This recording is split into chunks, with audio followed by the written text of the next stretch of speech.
Pak, ini berarti di tengah tantangan, ini salah satu kabar baik juga dari sisi ekonomi digital, terutama transaksi di e-commerce-nya masih terus berkembang begitu ya Betul, Pak ya, dan betul. diadopsi oleh banyak pihak. Kalau untuk dari Komdiki sendiri Pak, apakah Mmm, sudah ada kegiatan-kegiatan atau kebijakan yang dilakukan untuk semakin mendukung ekonomi digital ini Pak, maupun keamanannya?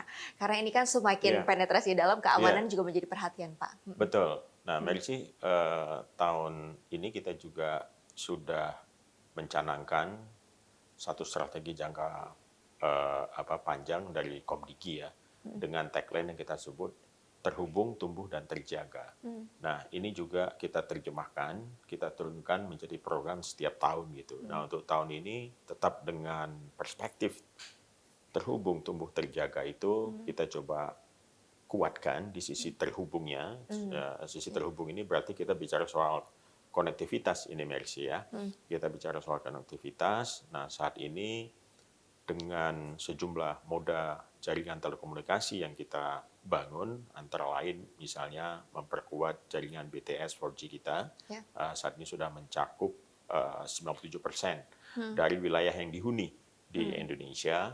Lalu kemudian kita juga memperluas jaringan fiber optik ya. mhm, Ini sudah mencakup 60% oke, dari Nusantara gitu. mhm, Lalu juga memperkuat jaringan satelit yang kita miliki. mhm.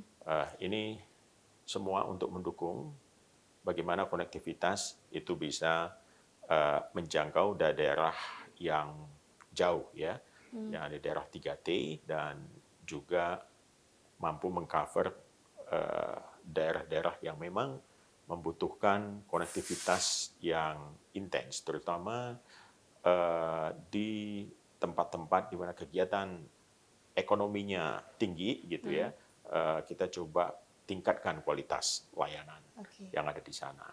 Nah, mmm, jaringan 5G juga sedang dalam pembangunan, mhm, sejumlah Opsel melakukan peningkatan kualitas yang eh, menurut saya luar biasa ya upaya-upayanya.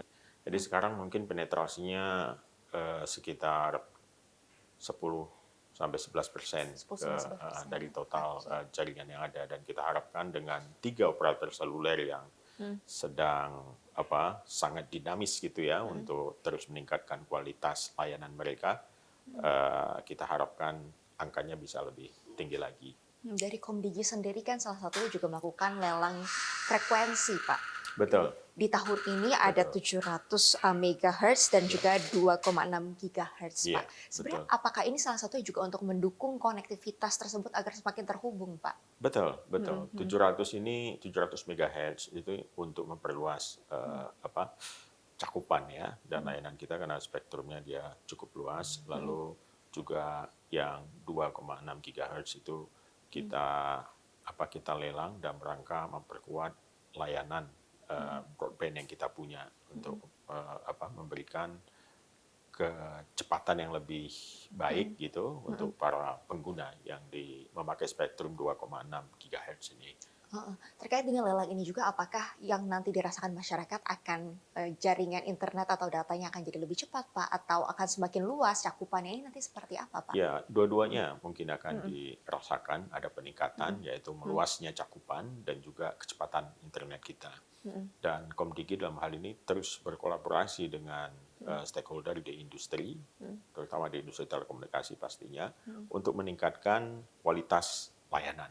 mhm, Kecepatan internet kita ini kan harus kita boosting ya, mhm, dan Komdigi sudah membuat perencanaan untuk itu, mhm, dan setiap lelang yang kita lakukan, kita memberikan polise di mhm, mana para operator yang memenangkan spektrum ini mhm, harus memenuhi sejumlah syarat. Antara lain mereka mau membangun di daerah yang jauh itu, di daerah mmm, 3T. Misalnya ya, pemenang spektrum untuk eh, mhm, 700 ataupun yang di 2,6 mhm, gigahertz itu mereka mhm, harus tidak hanya membangun di Pulau Jawa tapi membangun juga di Indonesia Timur oke, gitu.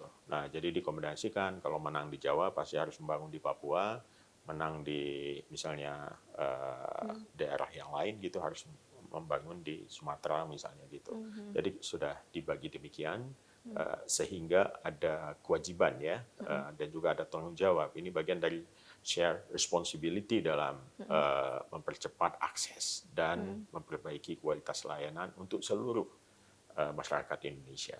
Oke, pembukaan lelangnya kan sudah di bulan Ya, April 2025 kalau nggak salah betul. Pak. Apakah targetnya di tahun ini sudah selesai lelang dan juga bisa langsung dikerjakan gitu Pak oleh operator? Iya, Untuk target kita uh, September September. 2026, mungkin juga lebih cepat gitu, mungkin di Hmm. bulan Agustus. Mudah-mudahan semuanya bisa beres.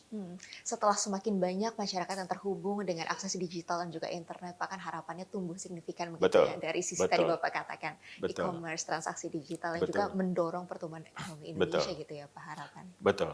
Jadi Heeh. setelah terhubung tadi, Heeh. setelah konektivitasnya itu bisa kita tuntaskan, Hmm. sekarang kita masuk ke tahap bagaimana dia punya impact, bagaimana dia punya makna gitu Hmm.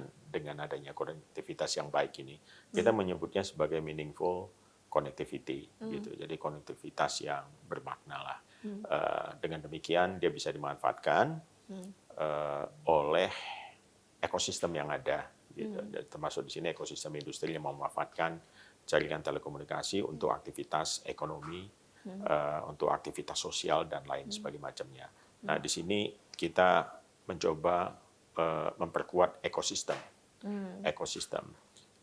Kita mendorong adopsi misalnya teknologi Hmm.